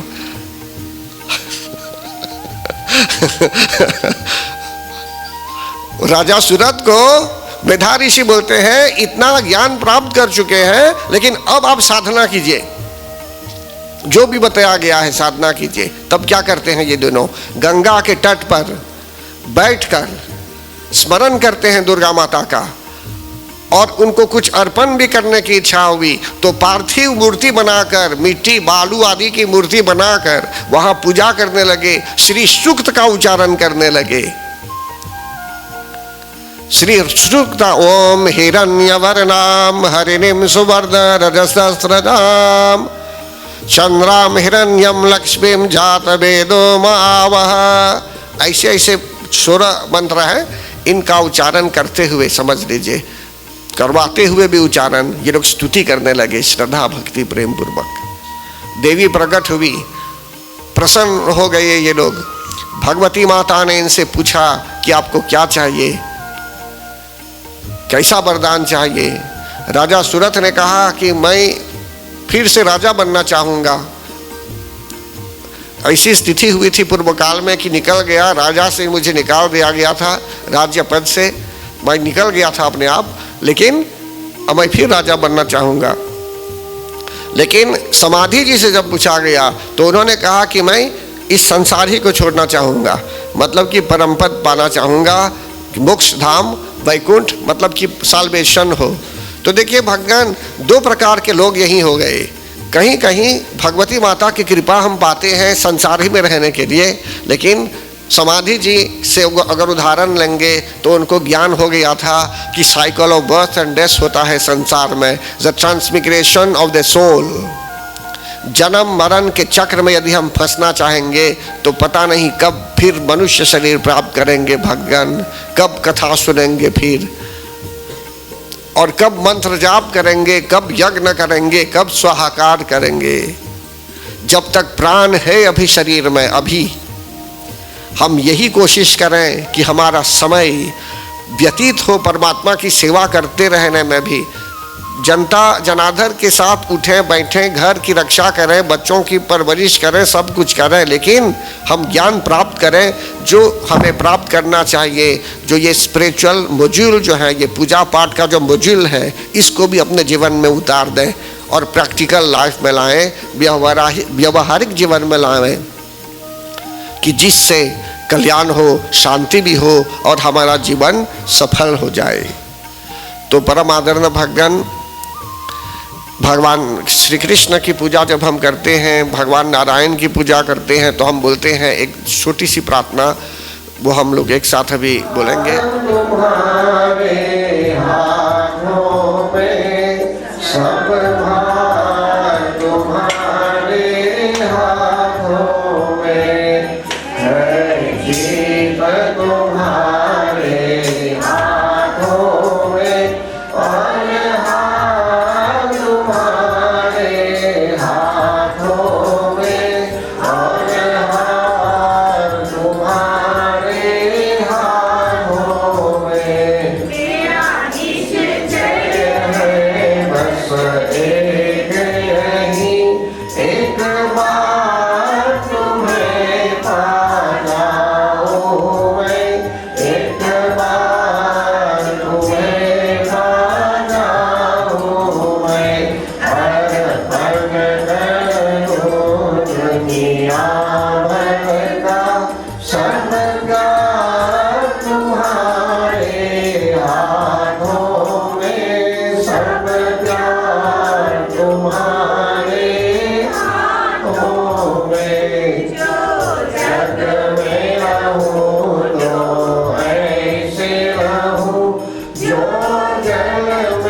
सब ज्ञान तुम्हारे